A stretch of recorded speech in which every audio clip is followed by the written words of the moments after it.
Poor kid. Let's get to work. Ребенок двух сценаристов и режиссеров, трижды номинант на Оскар за главную мужскую роль, любитель сложных и неоднозначных героев. Джейкоб Бенджамин Джилленхол. The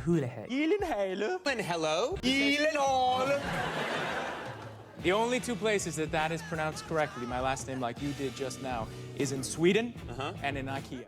Родился в Лос-Анджелесе, Калифорния. Вся его семья так или иначе всю жизнь была тесно связана с киноиндустрией. Например, отец Стивен Джилленхол, продюсер, сценарист, режиссер фильмов и сериалов, среди которых Twin Peaks, Миллиарды, Менталист. Мать Наоми Фонер, также сценаристка, была номинирована на Оскар за сценарий к фильму «На холостом ходу». Сестра Джейка, Мэгги Джилленхол, также немалоизвестная актриса, которую вы могли знать по роли в фильме «Темный рыцарь».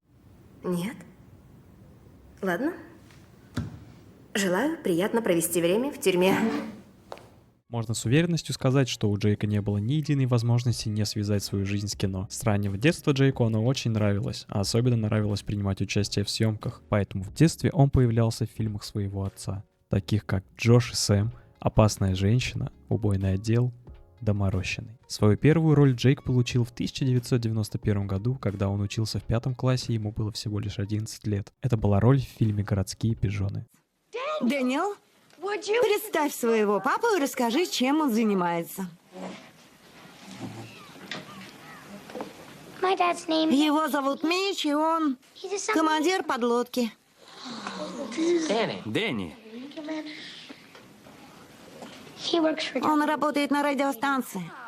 Однако до сознательного возраста родители запрещали Джейку браться за крупные роли, дабы не отвлекать его от учебы, на что Джейк очень сильно обижался в детстве, но позже отнесся к этому с пониманием.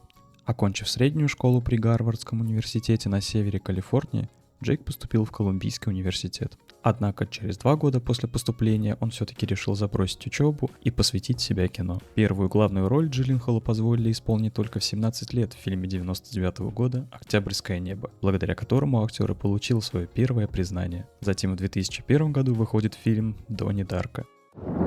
I met a new friend. Real or imaginary? Imaginary.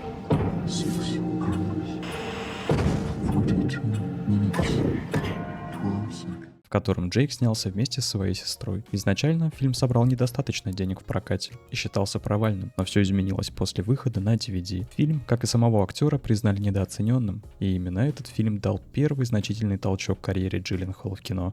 В 2004 году Джилленхол чуть было не получил роль Человека-паука во втором фильме Сэма Рэйми после того, как Тоби Магуайр получил травму. Но, к сожалению Джейка, Тоби быстро выздоровел и остался на своей роли. А вот это явно не моя проблема. Это уже не первый раз, когда Джилленхол чуть было не сыграл супергероя. Роль Супермена в фильме «Возвращение Супермена» пророчили именно Джейку, но режиссер картины Брайан Сингер настоял на том, чтобы эту роль сыграл малоизвестный актер. Также он пробовался на Фродо во «Властелине колец», но с треском провалил пробы.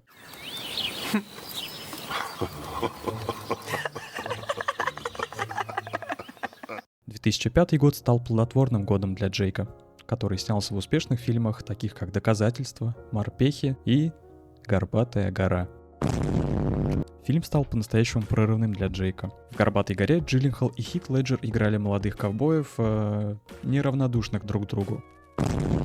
Часто фильм преподносится короткой фразой «кино про ковбоев-геев». Я не гомик. Я тоже. Однако, несмотря ни на что, фильм получил «Золотого льва», 4 награды Бафта и 3 Оскара. Джилленхол также был номинирован на Оскар за лучшую мужскую роль второго плана, однако статуэтку он так и не получил. Джилленхол также выиграл награду Бафта за лучшую роль второго плана и был номинирован за лучшую роль второго плана. Сразу после церемонии Оскара Джилленхол был приглашен в Американскую академию киноискусства в знак его профессионального признания. В 2007 году Джилленхол снялся в фильме Дэвида Финчера «Зодиак», который получил в основном положительные отзывы и был номинирован на несколько наград. В опросе критиков, проведенном BBC в 2016 году, «Зодиак» был признан 12-м лучшим фильмом 21 века. В 2009 году Джейк должен был сниматься в фильме «Пригвожденная», однако проект так и не состоялся. И в том же году актер исполнил главную роль в фильме «Принц Персии. Пески времени», основанный на одноименной компьютерной игре. Это необычный кинжал. Выпуская песок, он поворачивает время вспять. И лишь тот, у кого кинжал, знает, что случилось. Ты это видела? Несмотря на то, что фильм при бюджете около 170 миллионов смог собрать в прокате 336, получил он по большей части негативные отзывы от критиков. Вообще на то время, как в принципе и по сей день, делать киноадаптации достаточно рисковое занятие, и киноиндустрия редко берется за это. Но как по мне, фильм по «Принцу Персии» получился достаточно годным.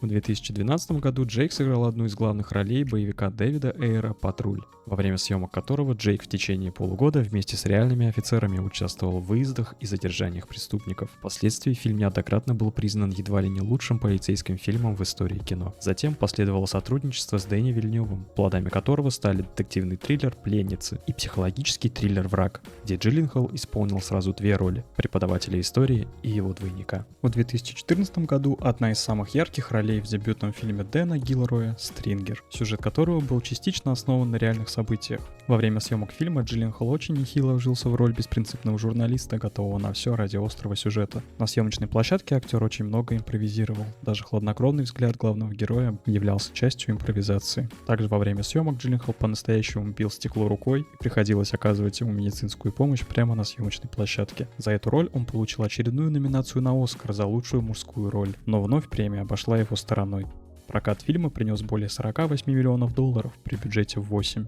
В 2015 году Джейк принял участие в фильме «Эверест», во время съемок в котором освоил скалолазанье, блестяще справился с ролью альпиниста Скотта Фишера. Последующие актерские работы Джилленхола были боксер в спортивной драме «Левша», для которого актер набрал аж 20 килограмм, чтобы достойно смотреться на боксерском ринге, финансист в фильме «Разрушение», еще одна двойная роль в фильме Тома Форда «Под покровом ночи». В 2017 году Джилленхол воплотил в фильме, основанном на реальных событиях «Сильнее», образ Джеффа Баумана, человека, выжившего после взрывов на бостонском марафоне, но лишившегося обеих ног. В 2018 году он сыграл в фильме «Дикая жизнь», который стал режиссерским дебютом Пола Дана, а также появился в вестерне «Братья Систерс». В 2019 году Джилленхол сыграл в сатирическом фильме ужасов «Бархатная бензопила».